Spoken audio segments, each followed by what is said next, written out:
आणि एका ब्रेकिंग न्यूजने आपण सुरुवात करूयात। राज्यात पुन्हा एकदा पावसाचा जोर वाढण्याची चिन्ह आहे। मुंबईसह अनेक भागात हलका मध्यम पावसाचा अंदाज व्यक्त करण्यात येतोय। कोकण घाटमाथ्यावर ही मुसळधार पावसाची शक्यता आहे। हवामान विभागाकडून पावसाबाबत रेड अलर्ट जारी करण्यात आलेला आहे।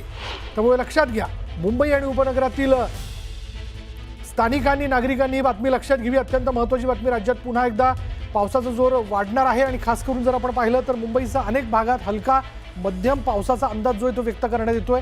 कोकण घाटमाथ्यावर ही मुसळधार पावसाची शक्यता आहे। हवामान विभागाकडून पावसाचा रेड अलर्ट जारी करण्यात आला। याचा अर्थ हा अंदाज जो आहे तो काही अंशी जर खरा ठरला तर पुन्हा एकदा जोरदार पाऊस जो आहे तो या राज्यभरात विविध परिसरामध्ये भागांमध्ये हा कोसळणार असल्याचं लक्षात येत आहे।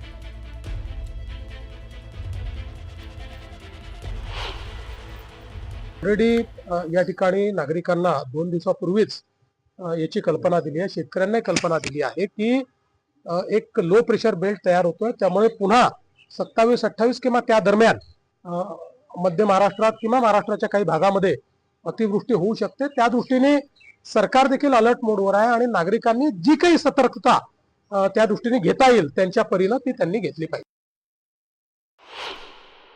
सध्या बंगालच्या उपसागरात एक तीव्र कमी दाबाचा क्षेत्र निर्माण झाला आहे आणि येणाऱ्या 24 तासात म्हणजे उद्या सकाळी 27 सप्टेंबरला हे डिप्रेशनमध्ये रूपांतर होण्याची शक्यता आहे आणि डिप्रेशन झालं की ते दक्षिण ओडिशा आणि उत्तर कर्नाटका किनारपट्टीला ओलांडण्याची शक्यता आहे।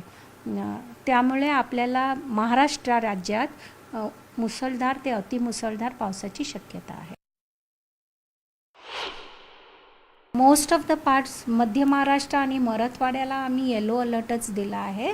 जास्त पाऊस कोकण किनारपट्टी आणि लगतच्या जे घाट परिसर आहे, पुणा, सातारा, कोल्हापूरचे जे घाट परिसर आहे तिथे आम्ही ऑरेंज अलर्ट दिला। अतिमुसळधार पावसाची शक्यता आहे। मुंबईला सुद्धा 3 दिवस अतिमुसळधार पावसाची शक्यता आहे, पण आणि वारे सुद्धा ना रविवारी 40 ते 50 किलोमीटर वेगाने असण्याची शक्यता आहे।